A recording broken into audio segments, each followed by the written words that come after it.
Yan. Sa mga hindi pa nakakapunta sa Kuya Jay, pag binigyan kayo ng ganito, ito yung tinatawag na four corners. Four corners ba? For size. Sa mga hindi nakapunta ng Kuya Jay, ito yung tinatawag na four sides. May cropek, kamote, tangkong, at saka ano ba to? Ensalada. Mm.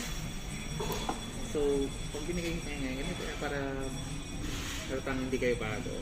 Ang cropek, lalagay mo ng kamore. And then, lalagay mo ng kangkong. And then, ensalada. Yan. Yan. Diba? Para hindi kayo ignorante tingnan para sa ano. Kaya nyo mga nga. Sarap.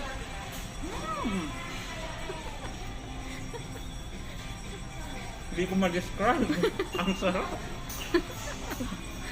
Sakay ka ba?